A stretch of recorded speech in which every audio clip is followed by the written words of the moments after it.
Hello, friends. Michael Tracy here, TYT. Just wanted to do make a few observations about some of the recent town hall meetings that I've attended and reported on. The most recent one being last night in Glendale, California. Um,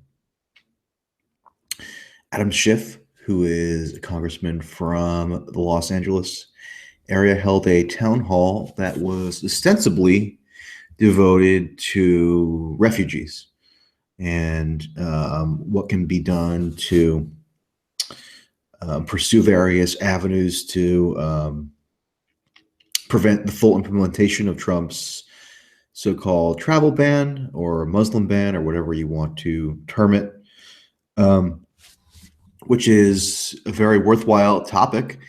And the event was worthwhile in some respects, given that there were certain panelists from the ACLU, from the International Rescue Committee, who spoke intelligently and substantively on the refugee issue. And Southern California is one of the is one of the top regions of the country for resettlement of various refugees.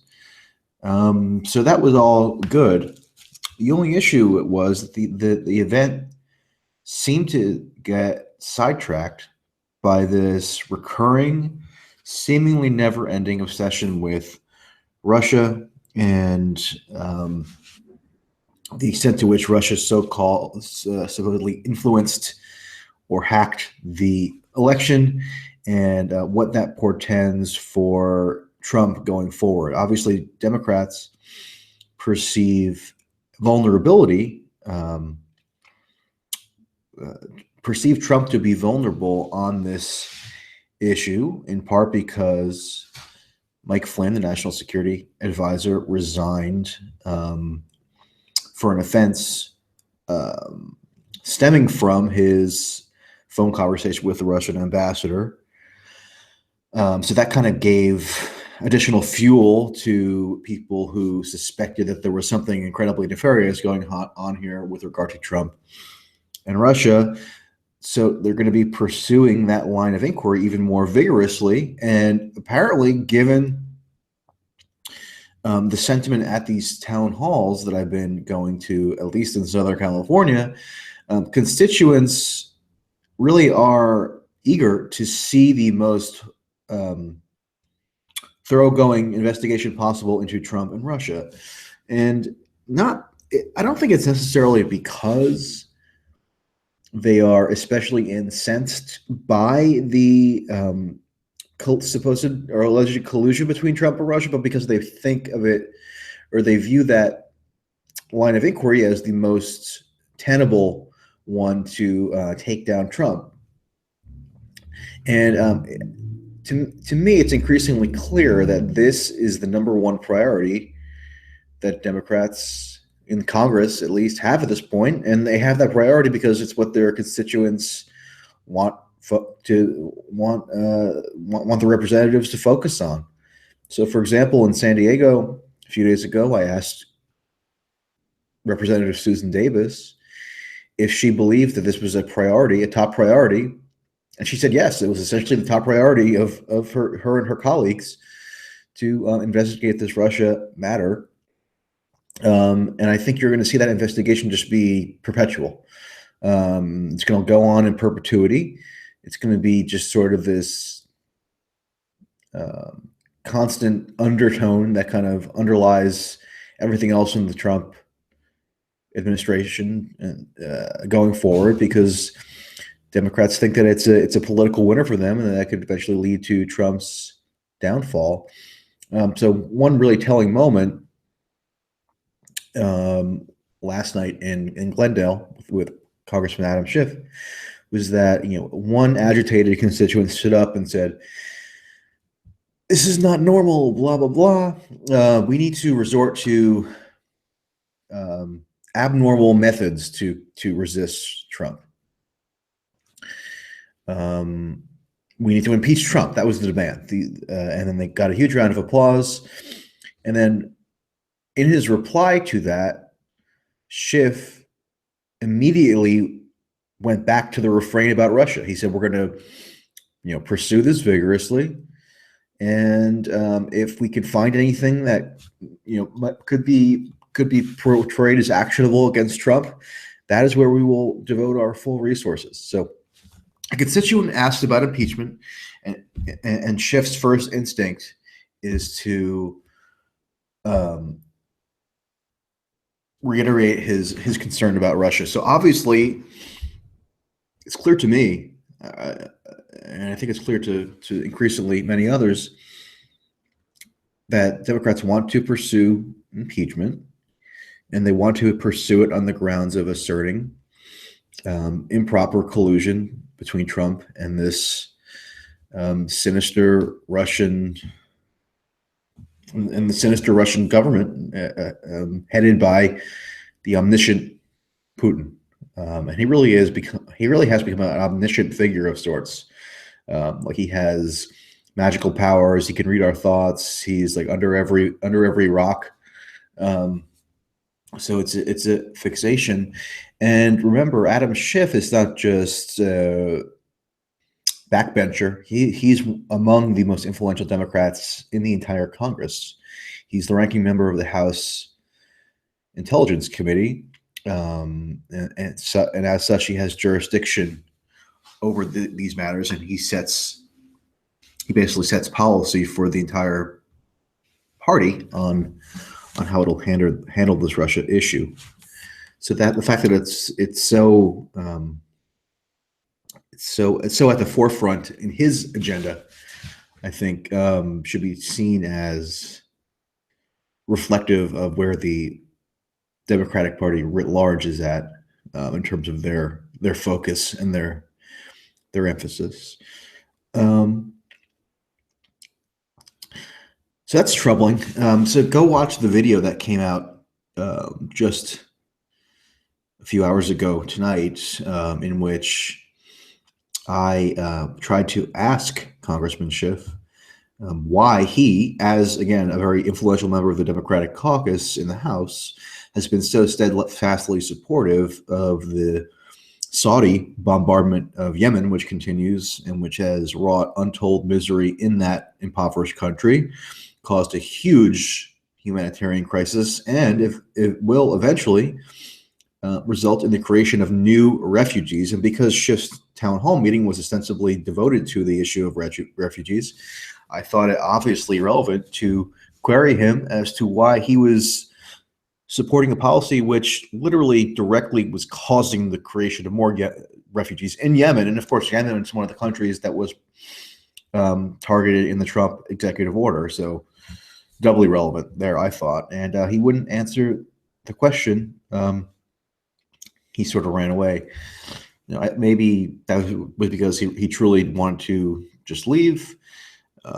Usually at these things, it's sort of customary to make some time to talk to people with the media. I mean, I was in San Diego earlier this week, and the two congressmen, or two members of Congress there, did make time to talk to the media. And you can go watch that video as well. But Schiff wasn't interested. But at some point, I would love to hear from him as to whether he perceives there to be a contradiction there between his ostensible concern for protecting refugees and for settling them in the U.S. and I think his well-placed concern with the Trump travel ban, but that doesn't align neatly with his steadfast support for the Saudi bombardment of Yemen. So, I mean, it's one thing to be concerned about maintaining the United States refugee settlement program, and I think it's right to be concerned about that, but it's another to get to the root cause of why so many refugees are being created in the first place. And one of those causes is U.S. foreign policy. That seems to be pretty beyond dispute at this point. And not just policies of the past, although those did obviously contribute heavily to the creation of the current crisis, but policy that's going on right now and has went on under Obama, namely the direct material support for the Saudi bombardment of Yemen. Saudi Arabia would not be able to carry out that endeavor but for the material support from the United States, including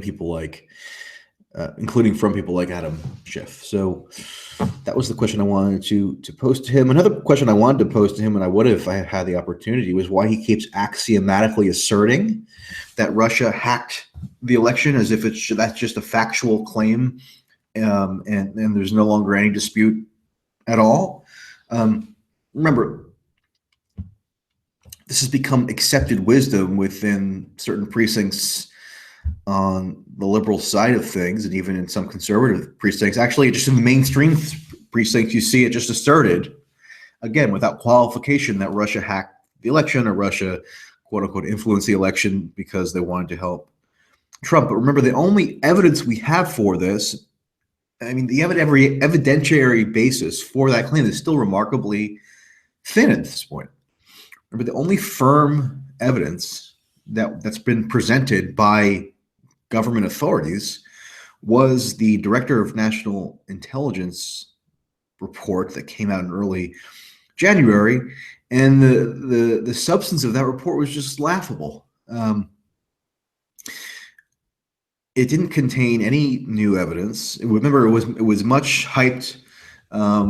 People were kind of portraying it as, finally the evidence everybody had been waiting for to firmly establish that this pro-Trump initiative had been launched by the Kremlin. But half of it ended up being just surmises of motive for why the Russian state would seek to, quote unquote, influence the election on behalf of Trump. But none of those assertions were backed with any kind of factual presentation. And then remember, the other half of that report was simply complaints about RT, the really insignificant U.S. Quasi-propaganda channel or news channel that is funded by the Russian government, obviously. So the fact is, there's just not sufficient evidence for somebody like Schiff to be asserting over and over again, as he has, that Russia hacked the election to help Trump. I mean, maybe eventually we will get that evidence, but as yet it has not been presented. So to just let these people get away with blithely asserting it as truth is implanting false notions in the minds of their constituents. So that's why you see people like, for example, one constituent at the town hall last night who identified himself as the leader of the West Hollywood resistance posse. His big concern was, where are we on the Russia investigation? It wasn't how can we better service refugees. It wasn't what are the best avenues to challenge the Trump travel ban. It wasn't how should the Democrats reform their own internal party structures so as to be more viable going forward. And we saw that in full force today with Tom Perez winning the DNC chair race. No, his big concern, this resistance posse leader, that's how he identified himself. He got up and proclaimed himself to be the head of the resistance in West Hollywood. His big concern was, where are we on the Russian investigation? Because they want to impeach Trump, and they feel that pursuing this Russia angle is the most effective means of doing that. And people like Schiff are obviously happy to oblige. So that's a little dispiriting. On the other hand, these events are drawing really big turnout. If you go look at the video, I think something like maybe around 1,000 people, give or take, showed up to this Schiff town hall on a Friday night in Glendale. So I guess that's reason for optimism in some sense. But on the other hand, I worry about the priorities people have, and I worry about some of the sentiments that's being fostered by Democratic leadership. So that's more or less what I've been doing as of late. I'll link to those videos in the description box. Let me know if you think that I should be attending more of these town halls. I would probably like to.